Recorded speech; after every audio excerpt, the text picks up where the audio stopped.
Welcome to the season finale of X's and Omar, presented by Gulfstream Park. It is a balmy day out here in Hallandale Beach. You know, I've got the sweater on. It's a little cool, but I gotta tell you, it's gonna be the only place in America right now where we can do an outside show and not see our breath. It's still beautiful here in Gulfstream Park, and fortunate enough to see you for one last time. One last time for the season, of course. Sentinel Dolphins columnist Omar Kelly. I'm CBS 12 Sports Director Matt Lincoln. Thank you so much for Gulfstream Park for having us out here one more time to wrap up the 2017 season. And what a 2017 season it was. Maybe not on the field for the Dolphins. Definitely not on the field for Dolphins. It was a very forgettable season for what we saw on the field. But off the field, so many storylines.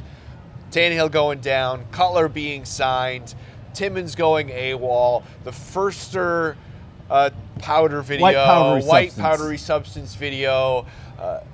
So many stories. Jay Ajayi trade. Oh my God, Ray Malaluga. So many great things. Arrest.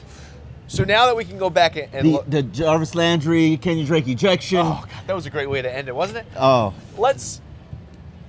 Let's start really from the beginning.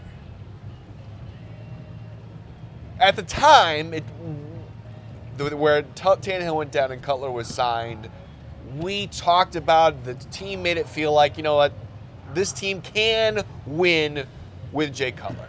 So let's start. Was this season doomed when Ryan Tannehill went down? It wasn't. And I'll give you two prime examples of how this season could have been saved. Now, it wasn't, but it could have been saved. Fourth quarter Oakland game. You're still in it. You've got, 175 penalties? Yeah. Ridiculously penalty-prone game. Same thing with Tampa Bay. 2 games at home. If you had won those 2 games at home, you were playing the Buffalo Bills, no matter what, in the season finale to determine which team ultimately was going to make it to the playoffs. Now, it doesn't help when you decide to bench Jay Cutler after one series. Well, he really asked out of a game after one series. But you still had a chance to make this season relevant, to make this season good. I can't tell you for certainty that with this roster, you are guaranteed a 10-win season with Ryan Tannehill. So, you know, was the season a flop and a disaster for various reasons? The offensive line actually got better without Chris Forster, so we can't sit here and a couple of their starters, so we can't sit here and make that an excuse. Jay Ajayi's trade. Kenyon Drake finished the final 5 games of the season as the NFL's leading rusher. Right. Those final 5 games of the season, this guy on a team that is the worst in terms of attempts, rushing attempts per game, finished the season with the most rushing yards in the final 5 games, which was when he became a starter. Can't use that as an excuse. Now, Ray Malaluga, he wasn't even meant to be here from the jump. Yes, you lost Raekwon McMillan early in the season, but you made do. And I would argue to you that first 6-7 games of the season, the linebacker unit was the top performing unit on that defense. They just fell apart at the end of the season. So I don't accept any of those excuses. What about the no bye week excuse? I think it was a challenge physically, but every team in December is challenged physically. And I could tell you that maybe it was more of a factor because the team was okay in December. They were really struggling in November. You know, I say it was a factor. Was it an overwhelming factor that definitely impacted the outcome? I would say no. So what was the most important thing, the most important reason for why the Dolphins were so disappointing? They were very undisciplined. Second most penalties in the NFL behind the Seahawks.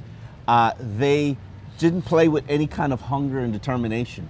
I think that's partly because maybe they lacked leadership. That was something that Adam Gase brought up in the end of the year press conference. Leaders, it's a tough job to be a leader. It's a tough job to not only just do your job, but to make the decisions for everybody involved to make sure that the team is successful. Just wasn't done. Wasn't enough. And I'm not going to sit here and tell you that Ryan Tannehill steps in, instantly becomes this leader guy and gets the Dolphins on the right course. No. I think you need to add leaders on this team. And then other guys who are expected to be leaders, like a Jarvis Landry, they need to mature.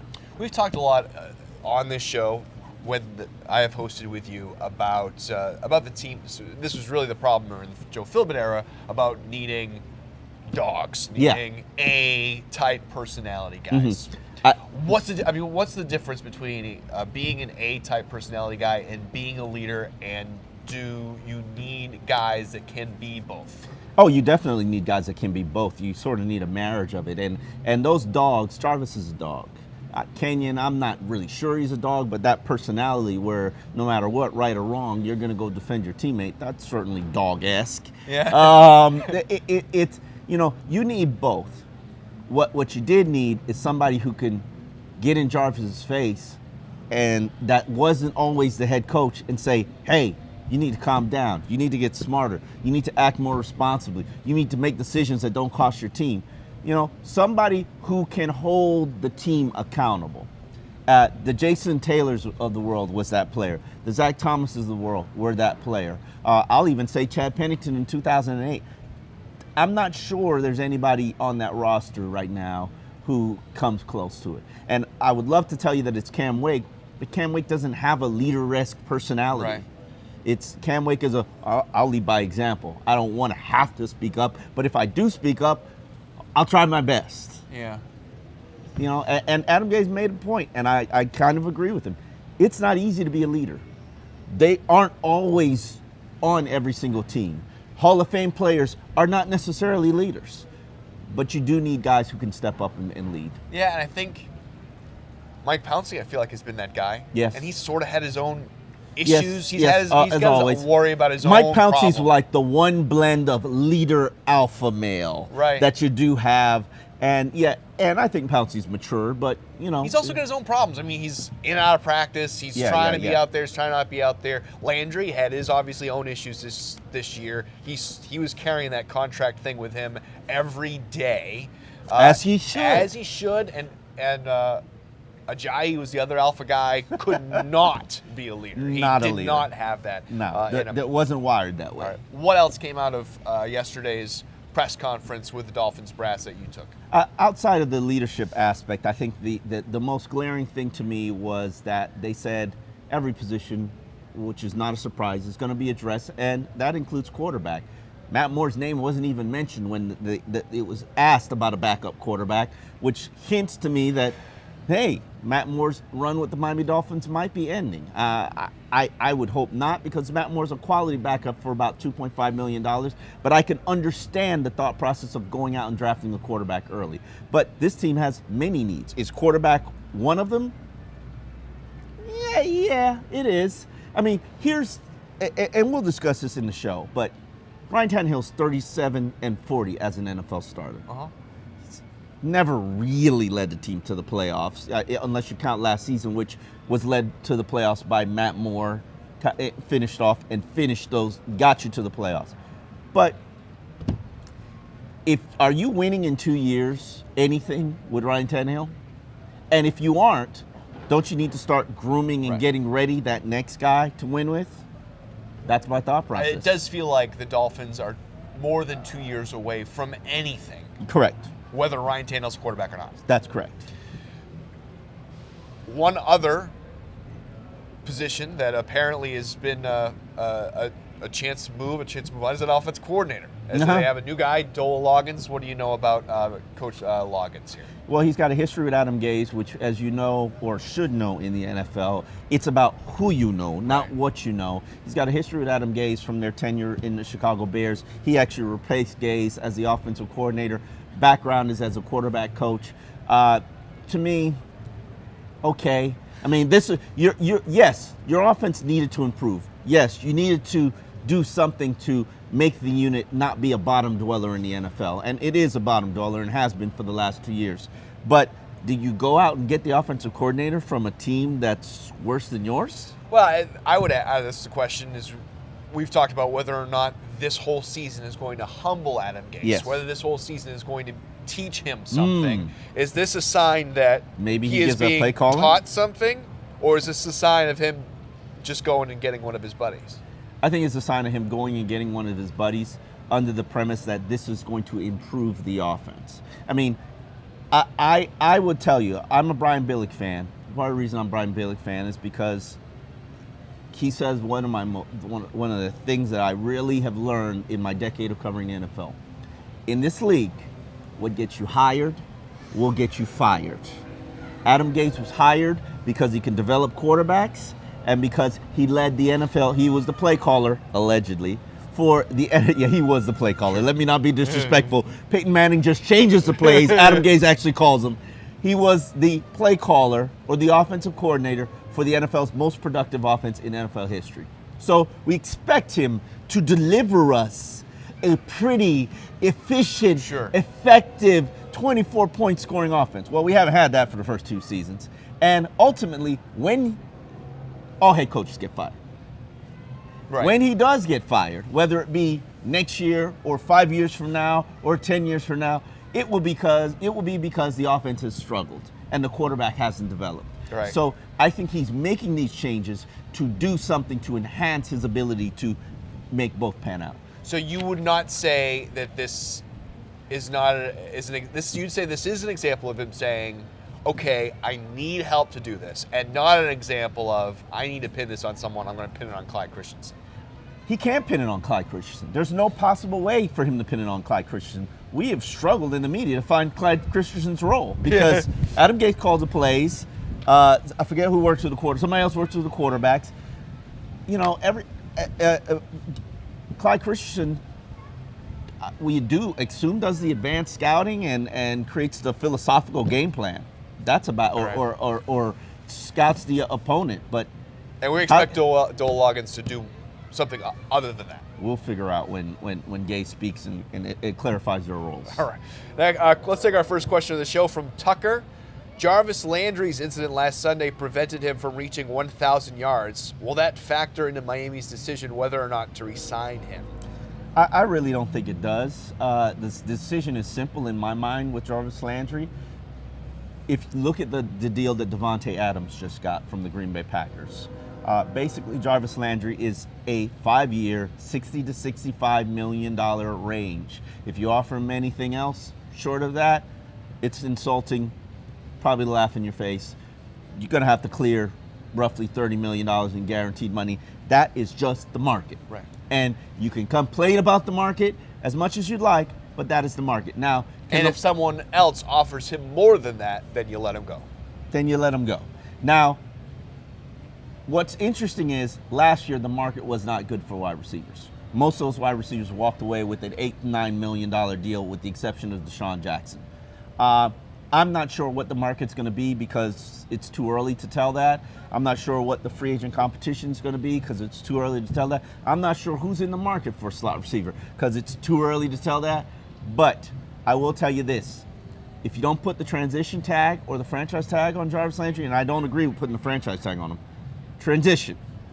If you don't put the transition tag on Jarvis Landry, you're either going to have to sign him before free agency or wave goodbye to him. And we expect to not know about this for a while, right? This is this is not something that's going to play out. One, I could tell you for a fact, Jarvis Landry, out of his mouth, will not accept anything short of $14 million. So you could put it on the table as much as you like. Right. Now, if he's forced to because the market flattens out on him, we'll know that around combine time. But it shall be interesting to see what happens. My position on this is, and it always will be, I covered the NFL for a decade. I watch NFL team after NFL team screw NFL player after NFL player. Right. Contracts generally are fake money in the NFL. The only thing I really count is the guaranteed money. So no matter what Jarvis Landry gets, the only thing I will factor in is how much guaranteed money has he gotten and divide it up by how many years those are guaranteed. And that's the real contract. I was bothered by last year Jarvis Landry should have been a priority. Basically was not a priority.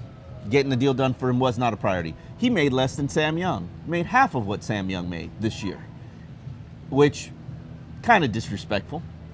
So don't expect Jarvis to do a solid for the team when the team didn't do a solid for him. So wherever he ends up playing, go get your money, Jarvis. I counted it also.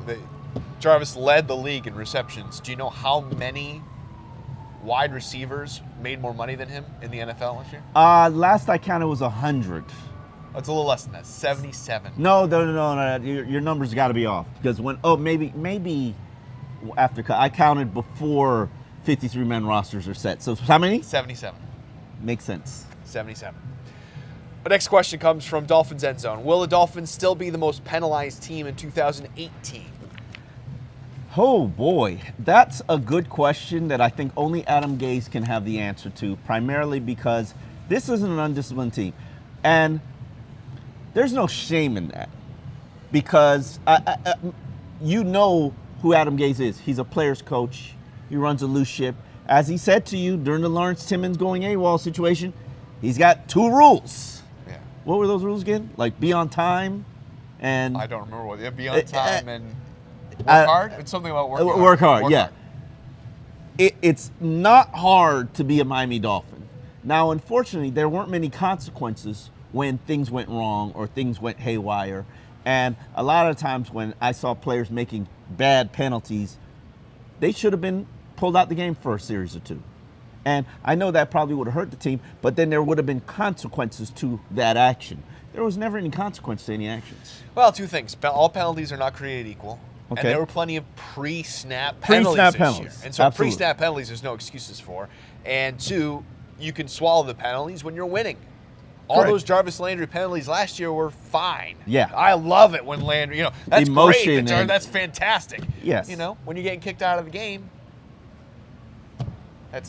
and you're 6-10, Yeah. those penalties aren't great. Something needs to give in terms of the accountability aspect of it. And I said this early in the season, I still stand by it. Last year, I thought the team every minute something went wrong. That's me. That's my fault. My bad. I take ownership for it. This year, it wasn't really finger pointing or blame shifting. It was just like, all right, sorry. And right. All right. Sorry. Right. Yeah. And there was no accountability. The accountability went from a 9 to like a 3 with that team. And I have to think that was a cancerous element. All right, you are watching X's and Omar, presented by Gulfstream Park. We are at Hallandale Beach. It's a little cold. You're a little cold. I am a little It's cold. a I did little not make cold. the veteran move that you did, the sweater And over I'm the so tie. cold. I could have used some gloves. It's time to play your favorite game. It's time to play True or False. So let's get started. First from Saj. The AFC East will be up for grabs next season with a slow decline of the Patriots dynasty. What decline? What decline? When I read that question, I was just like, decline? 13-3. Well, the Patriots could very well be losing both coordinators. Okay. The Patriots All right. do not have a backup to go to now if Tom Brady does go down. There are a lot of free agents on that Patriots team, including Nate Solder and Dion Lewis and a lot of Butler. Yeah. important players. And they'll only have $16 million in cap space until they start to create some rosters. So really, the question there is slow. If this Patriots decline happens, if it happens, it's not going to be slow. Yes. It's going to be. It might be bracing how quickly it happens, or it might not happen at all in 2018. I think that you could, and this might seem very disrespectful. Okay. But I think that you can put Tom Brady on the 0-16 Cleveland Browns. Okay. If he has the same offense, and you'd probably be looking at 8 wins. Wow. All right. I mean, greatest quarterback of all time. It is hard Sure. for you to beat on a consistent basis a New England Patriots team, especially in Foxborough. And that I don't see that changing. Look how they morphed this year in terms of the trades they made. Hell, they traded for Keon Ely. Didn't need him, cut him. Well, I think they always find a way. Right, and I think Dolphins fans love, and Buffalo Bills fans and Jets fans get obsessed about what the Patriots are doing. And at this point, you can't be worried about what they're doing. The Position Dolphins have yourself. too many problems. Exactly. Position yourself to be in position to win the AFC East when Brady is done. However long he's going to play. If the Dolphins went 10-6 this year and built off last year, then you can sit back and say, man, are they ever going to make it? Are they ever? Yeah. But there's too many problems to be sitting about worry about what the team at the top. And they split the series last year, so let's not, let's put things in perspective. So false. Yes, false. Next one from Vince. Dolphins will not make a big splash in free agency this year. I think that's true. I think it's important that we understand where the salary cap is going to be, which people are projecting it in like $170 million range.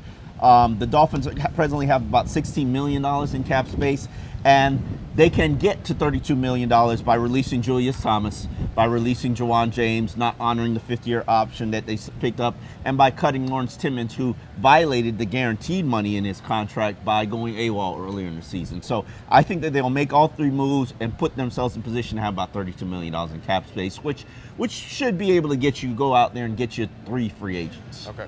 Next one from Steven. True or false? Gase's inability to self-critique will wind up costing him his job down the road. I think that's false. I don't agree with that he has the inability to self-critique. Gase will tell you his offense sucks. Yeah. Gase will tell you the games his defense struggled. Gase will be. I don't think he's very. I don't think he's very honest about his guys, and I think that's kind of one of the problems. When you're his guy, he's so focused on protecting the Jay Cutlers and the Julius Thomases, but. Ultimately, I think he's always been accountable for everything that's happening, and takes full accountability for the 6-10 season. Well, I mean, coaches like when players like when a coach has your back. Yeah, absolutely. And he does everything to be a player's coach. Sure. Now, sometimes I can go overboard. Is my point. All right. Next one from King Hyde. The secondary will be the best unit on defense next year due to the fact of an aging defensive line and the inconsistent linebacker play. I don't know how to feel about that one, because I thought the secondary was the Dolphin secondary was one of the worst in the NFL last season. Yeah. In terms of quarterback passer rating, in terms of turnovers, they just didn't get the job done. But then when I look at the linebacker unit, which was worse, look at the defensive line, which was not good. I guess so. So true. I guess that's a tough one. I guess so. But to me, I'm curious to see how that defensive line gets rebuilt, how they develop. If William Hayes is brought back. If William Hayes is brought back, I would argue that they are the best unit on the defense. All right, next question from Steve. True or false, Miami will hire Jack Del Rio or John Fox as defensive coordinator. Former head coach experience will help Adam Gase along the way and could fix his defense. That's false. What makes you think that either one of those guys, who are, I believe, way advanced in their age, not way, but Fox might be in his 60s. Right. I'm not sure that they want to come and be somebody's defensive coordinator. And I honestly don't think anything's happening with Matt Burke. I think he's here, the defensive coordinator, for the long haul. All right, next one from RLA. Dolphins will make the playoffs in 2018 with Ryan Tannehill as the starter. Woo! You know what? I'm going to go with the true on that. I'm not very comfortable with it. Yeah. Wow. Okay. There's a calming presence that Ryan Tannehill produced for the Dolphins. It's not great to say somebody was consistent, but he was that steady girlfriend who always did the right things. You weren't necessarily in love with him, but he was reliable. Okay. I mean, I don't know. I think it's great that we have this question on January 4th. I think they have better talent than they played. Sure. They were a better team than 6-10. No question. Quarterback play, very inconsistent. Yes. Not to say that it really gets consistent with Ryan Tannehill, but very inconsistent. And there was a chemistry issue all season on offense. Now, if you put Kenyon Drake, who led the NFL in rushing for the final 5 games of the season, into an offense with an improved offensive line, with a more stable quarterback, with Jarvis Landry coming back, good God, you got to be at least a 16. Functional tight end. Yeah, that's asking too much. That's asking too much. I think they can get back to 10-6. I really do, and I think 10-6 gets you in playoffs in the NFC. Yeah, the chemistry somehow finds a way to get better. Yeah. I'm going to add my own. True or false? This season erased the goodwill that Adam Gase created 2 years ago. Absolutely.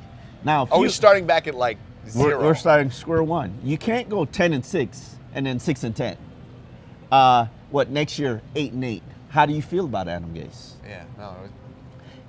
If he had done this in reverse, went 6-10 and then went 10-6, he'd be talking about a contract extension. Sure. So why shouldn't we go in the reverse order and say, this guy's on the hot seat? And I don't think he's on the hot seat, but all that collateral that he gained, all that positive motion and movement and energy that he had, he lost it this season. And it happens. And I don't think he's on a hot seat either. Nah.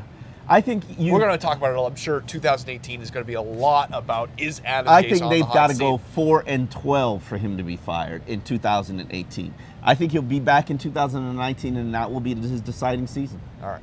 And true or false, from fresher than ever. Yeah, fresher than ever. Dope name. Baker Mayfield falls to the Dolphins pick in the first round, and they draft him. I'm going to go with false. I think there's going to be a lot of talk about the quarterbacks, including Dolphins from Second Channel, because, one, there are about 5 quarterbacks: Sam Darnold, Baker Mayfield, Josh Rosen, Lamar Jackson. And I'm of the opinion that the Dolphins don't have to use a first-round pick to select. One of these quarterbacks is going to fall. Right now, what you see in the college environment, and I get this from an executive who I honestly think he's very right. In this process right now, when we're trying to get him to come out in a draft, we talk him up, we build him up, we prop him up. I've looked at Baker Mayfield. I'm not sure he's really a first-round talent. Right. Now, will he be selected in the first round? Absolutely, because everybody gets pushed up if you're a decent quarterback. But I think the second round is the right range to go out there, be aggressive, and go get you a young quarterback. I mean, a lot of those players, other than Baker Mayfield, weren't huge winners either. No. All right. And I think the difference with these quarterbacks, if you're not a winner, if you're not a big winner, you didn't win your conference championship, you didn't contend for a national championship like Deshaun Watson, I'm all right. I'm good. Because quarterbacks raise the tide of the ocean. That's just my honest opinion. All right. Well, there's a long off season that begins now. You are watching X's and Omar, presented by Gulfstream Park. Thank you so much for watching this season, and we are going to go into a little bit of a dark period here where we're not going to be having this show for a bit. So let's break down what we think is going to be happening here over the next few months as the Dolphins have some serious decisions to make. The most important being Jarvis Landry. To me, as we said early in the show, this is a complicated situation, complicated negotiation, and let me explain it to Dolphin fans as simple as I possibly can. I've gotten to know Jarvis for 4 years. I kind of know who he is, how he ticks, what makes him work. That player that you see on the field, confident, aggressive, arrogant, in your face, is exactly who he will be at a negotiating table.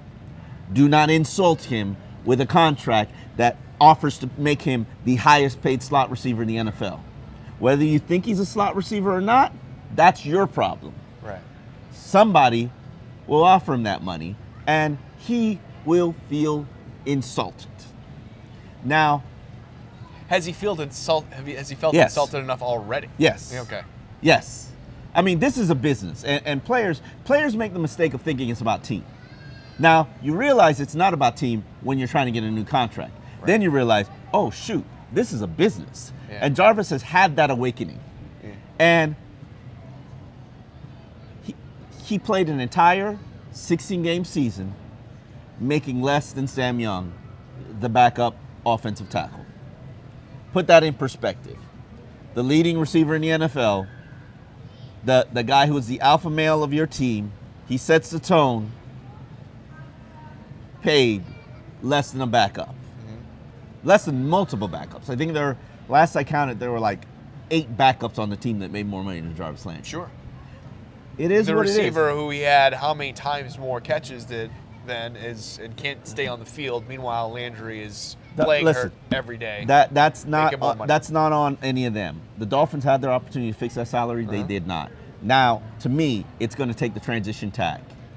I don't put the franchise tag on him because that guarantees that his price and value is in the $50 million a year range. What I do is transition tag him, try to scare off other bidders because you'll just be doing my negotiations for me. If nobody offers him a contract, then I've got him for basically $14 million over the past 2 years. That's pretty respectable over last year and this year. If somebody bids on him, Hope it's done before free agency. Drop the tag on him. I mean, if it's done before free agency, you can do what you did with Olivier Vernon, drop the tag on him and get a compensatory pick for him if you don't want to sign him. But if the contract is reasonable, sign him to it. I listened a little bit to national radio this week, and Jarvis came up. Nationally, there's this view on him as a receiver, and the fact that his yards per catch is so much below what the high-level receivers have. Even guys like Robbie Anderson with the Jets, who's we'd all say is not as good of a receiver as Jarvis Landry is, but the production via yards is so much better than Jarvis. Jarvis is Does that really take his value down? Does he belong? Does he really deserve to get that type of money? Is he as impactful as the best receivers in the NFL? He's not. But is Devontae Adams as impactful as some of the best receivers in the NFL? No, probably not. Okay, and he plays with Aaron Rodgers. Put Jarvis Landry to Aaron Rodgers. What do you get? I don't even know. 150 catches? Yeah, Jarvis is a tough, savvy, durable, reliable, emotional wide receiver. Produced touchdowns this year. He did. He was great in the red zone. Intangibles are worth something. So now it goes from he doesn't score touchdowns to, oh, look at his yards per attempt reception. Yeah. And I would argue to you that's the function of the offense, because Jarvis is used like a pseudo running back. Sure. And I mean, how many teams can say that the toughest, hardest working guy on their offense is their diva wide receiver? He's not a diva wide receiver. I would never put that label on him. I've covered a lot. No, but you know what I mean. I mean, is there alpha receiver? Yeah, I don't think many. But you might not call him a diva receiver, but I think across people who calls him a diva receiver? People who don't know him, people who see him do this thing. I think he does have emotional outbursts. I don't think that's fair. You got to do diva things. Does Jarvis demand the ball? No. That's the starting point of a diva receiver. When I think of diva receiver, I think of T.O. Sure. Does Jarvis come across Des like Bryant. T.O.? A bad teammate? Yeah. No. No. All right. Will Mike Pouncey be back? I think he will. From this standpoint, you already know you don't have alpha male leaders. So why are you getting rid of the one that you do have? Right. It doesn't make sense to me. I think Mike Pouncey, is he still elite? Nah, not really. I'd love to see him play with better guards or a more consistent offensive line to see if he can get to the second level. But Mike Pouncey for $8 million, that's not too much for me. So I personally think he's going to be back at least one more season. How about Sue? $17 million next year. It's a lot of money. Yeah. That one is tough from this standpoint. I don't always agree with let's restructure his contract, give him more guaranteed money so we could lower his initial cap number. I'm good with giving Sue more guaranteed money because I don't want him having more power and influence. Yeah. That's just not where I'm comfortable. Right. But I think that you create a bad habit when you get rid of elite players over the fact that you're trying to save yourself a nickel. You're trying to nickel and dime. It's Ndamukong Suh not on that defense. You're going to have to rebuild the entire defense. Do you really want to do that? As bad as it is, do you really want to do that? So I'm paying him $17 million. You either got to get rid of him, pay him now, or pay him later. Pay him later doesn't sound, you're just basically putting off the problem. Correct. You really don't want to get rid of him. Correct. So pay the man his money. Yes. I don't see Mike Pouncey or Ndamukong Suh. I could be wrong, but I've never been wrong when it comes to these whole roster purge situations. 10-year record, never wrong. So I don't really think it benefits them to shake down Mike Pouncey or shake down Ndamukong Suh. Both of them, I'll tell you, are businessmen. Sure. And they say, okay, you don't want me at my salary, cut me. Yeah. And I'll make that salary somewhere else. I'll go make that salary and more guaranteed money somewhere else. All right, and we talked earlier in the show, Julius Thomas gone, Lawrence Timmons gone, Jawan James gone, those three guys together, $16 million. It's hard to say gone, but Julius Thomas, definitely gone. I think he's done. I don't know what the heck was wrong with him, but he's lost a step, can't block. I'm sorry. I'm good. Not for $6.5 million. Lawrence Timmons, I don't think he was bad, but I don't think he was good. I don't think he was the leader that you wanted. Would I reconsider it for a lower salary? Maybe. Yeah. But I don't know if he really wants to be here. I don't want anybody who really doesn't want to be here. It's just a bad relationship. So I say, okay, we could go do bad on our own somewhere else. He's going to wind up going back to Pittsburgh and having a good season next year. Maybe not. Oh, yeah, actually with Ryan Shazier going down. Makes sense. Yeah.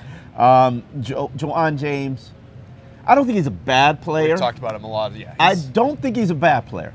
I think he's an NFL starter. I think he will go out, whether he gets this $9.3 million, Joanne James will make more being released than he will playing for the Dolphins on the $9.3 million. However, I don't feel comfortable paying him like a top 3 right tackle in the NFL when I know he's not. And Sam Young came in and the offense looked better with Sam Young. Now, whether it was Jesse Davis playing next to him that made the offense come alive, I'm sorry. Sam Young played up to the level of a first-round pick. That's not worth $9.3 million. You could pay Sam Young $2 million, have him serve as your starter, and save yourself $7 million. Makes a lot of sense. All right, next question from Jake Capel, 12. Who would you want Miami to gun for this offseason? Who should they go after?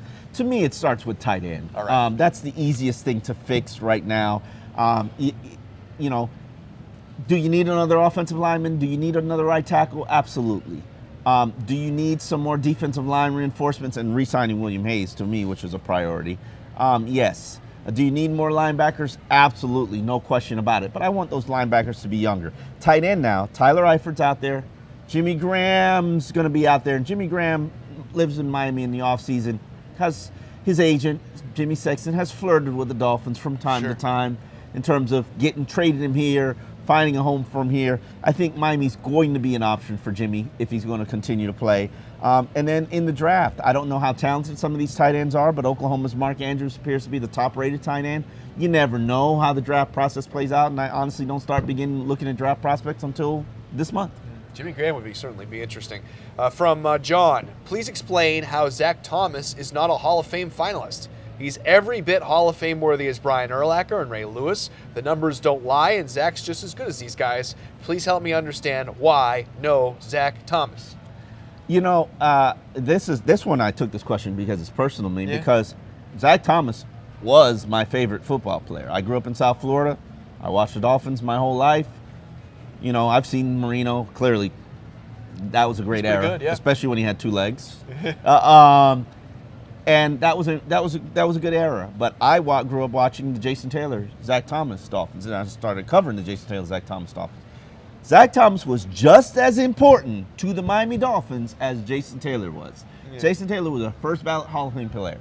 So if Jason Taylor is a first ballot Hall of Fame player, and no disrespect to Jason Taylor, because he deserved it, why can't the Dolphins put together a strong enough campaign to get Zach Thomas in? Oh, so you're blaming the team for Zach Thomas not being? You're blaming the Dolphins for Zach Thomas? That's what you just said. Is you're blaming the campaign. There's a lot of politics played in Hall of Fame voting. Okay. I am not one of the individuals. I do not have the South Florida voting contingent. But it is a political game like the election. Okay. And you need to put together a strong campaign. Right. The Dolphins, Harvey Dean, give him a ton of credit. He worked on that Jason Taylor campaign for a year. And I've had discussions with him about Zach Thomas. And he thinks that there are other Dolphins who have been snubbed who are more worthy than Zach Thomas. But are in line for a Dolphins campaign. Okay. And I really do believe that the Dolphins need to put their muscle behind Zach Thomas and get him into the Hall of Fame. Now, I know he'll eventually get there as like a legend selection, but I don't want to see Zach Thomas in a walker. Right. Before he gets in.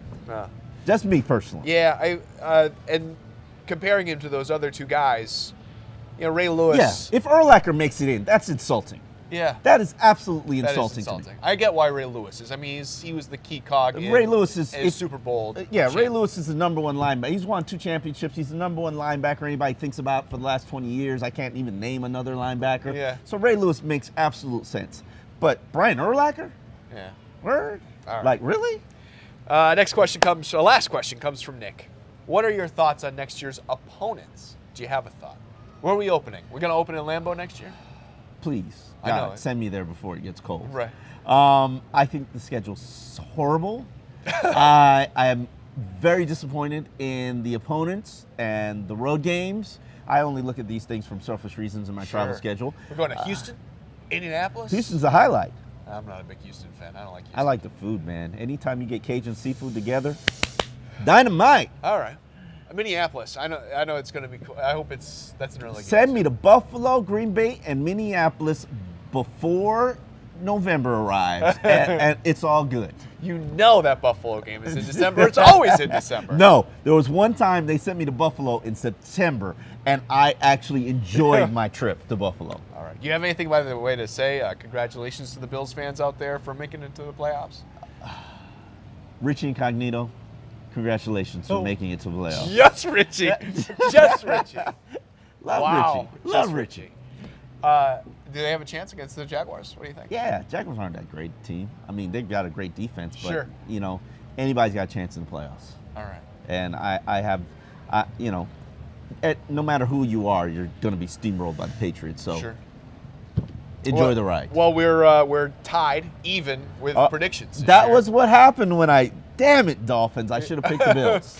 Do you have a Super Bowl prediction? Do you want to pick a team to win the Super Bowl to break this tie? Clearly, it's going to be the Patriots, and I'm going to go out on a limb and say it's going to be the New Orleans Saints. Okay. I'll take Pats and Vikings in the Super Bowl. Look at you. Vikings Vikings make to their at home stadium. in the Super Bowl. Case Keenum leading the Vikes all the way. That to ain't the happening, Super Bowl. bro. That ain't happening. Well, thank you so much for watching all season. This has been great. Want to thank Sean and Cindy behind the scenes, also the great people here at Gulfstream Park, and everyone who has sent us some great questions this year. Really, Or come watch us. watch us. Everyone who's been here, thank you so much. And I'm sure we'll be back in the off season to talk about the draft and free agency and training camp and all that stuff before. I'm headed to the 2018. Senior Bowl, so if you do have prospects that are going there, definitely send me a tweet so I can take a look at them.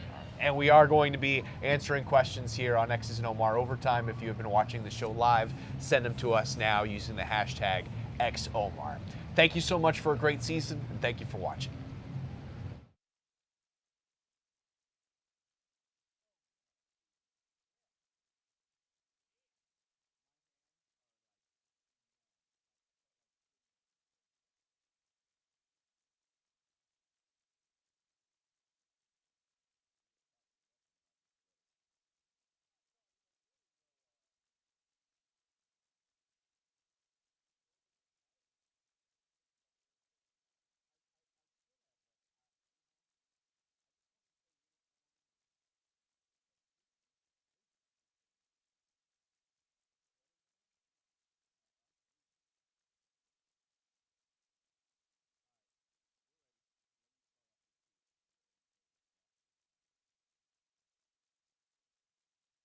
Welcome to X's and Omar Overtime, presented by Gulfstream Park. This is the season finale of the Overtime. I'd love to tell you that we're going to be here and answer every single one of your questions because this is the last show for a while, but we are cold.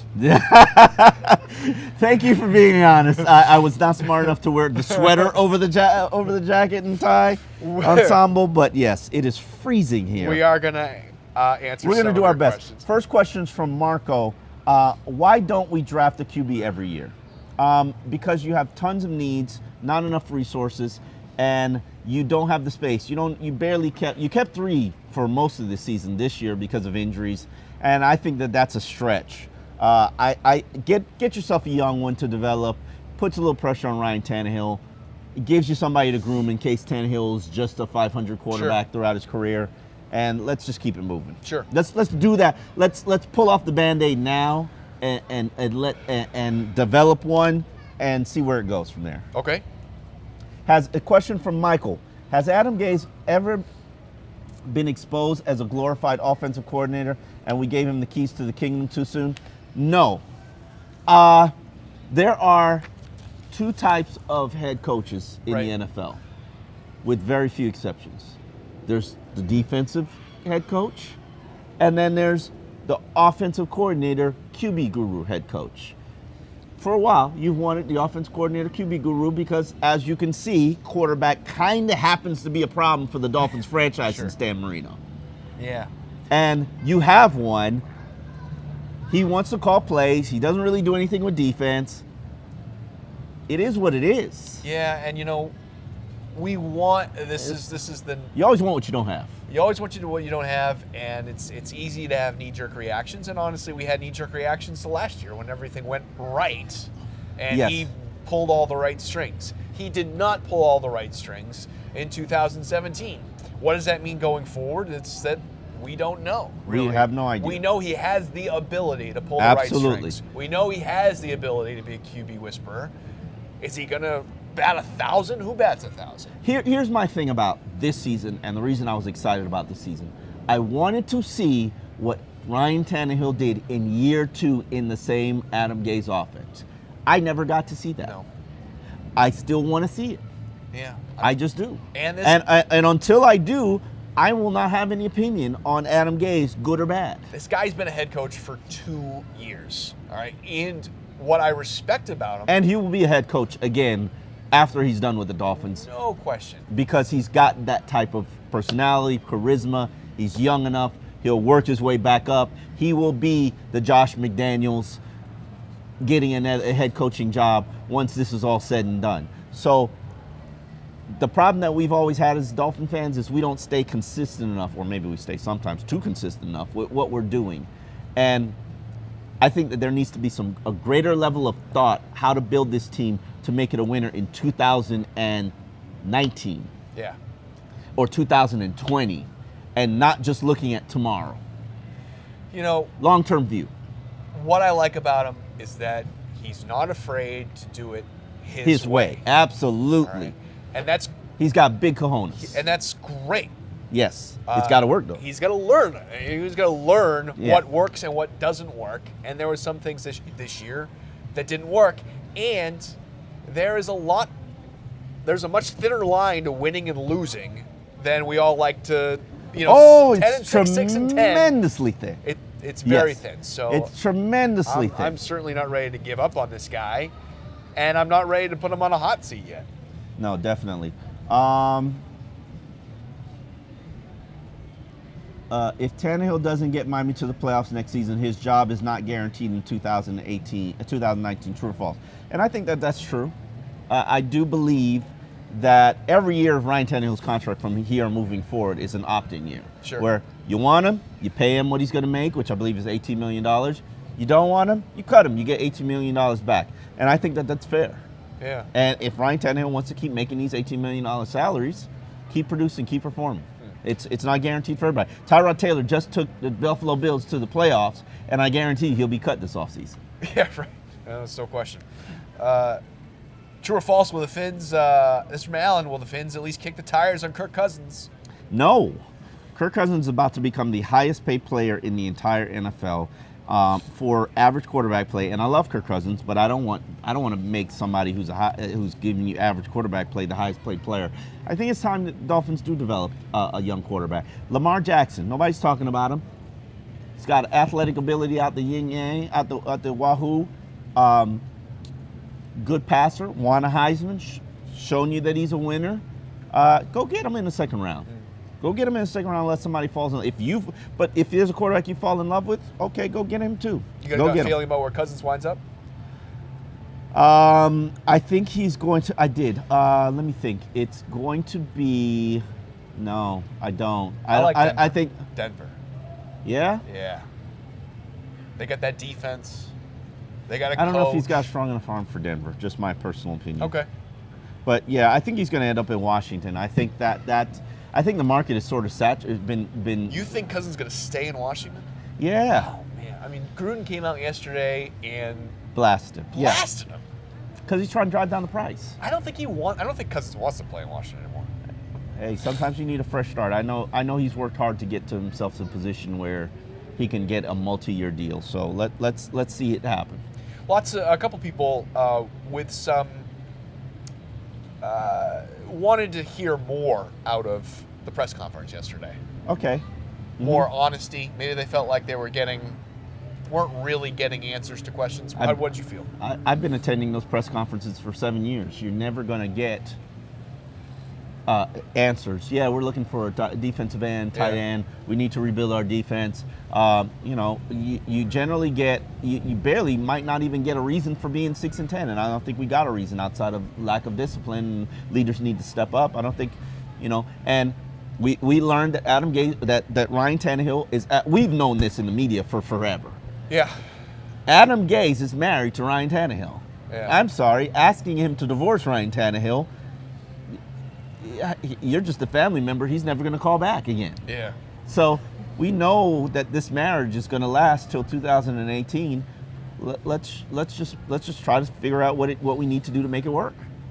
And we know that Jarvis Landry is allegedly a priority, which he was said to be a priority last offseason. Yeah. Anything else? I'm good, man. All right. It's cold. It is cold.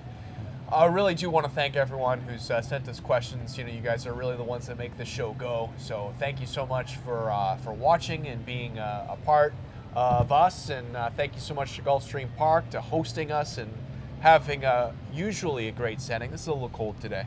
I'm not going to blame Gulfstream Park for absolutely. They're not mother. It's snowing in Tallahassee, so we shall not complain. All right. And thank you, buddy, for another great season. I don't know how many seasons this is with you, but it's always an honor to do. I think it's 4. 4? So all right, excellent. So awesome. Thank you. Hopefully we'll make it 5. Hopefully we'll make it 5. Thank you so much for watching X's and Omar. Have a great one.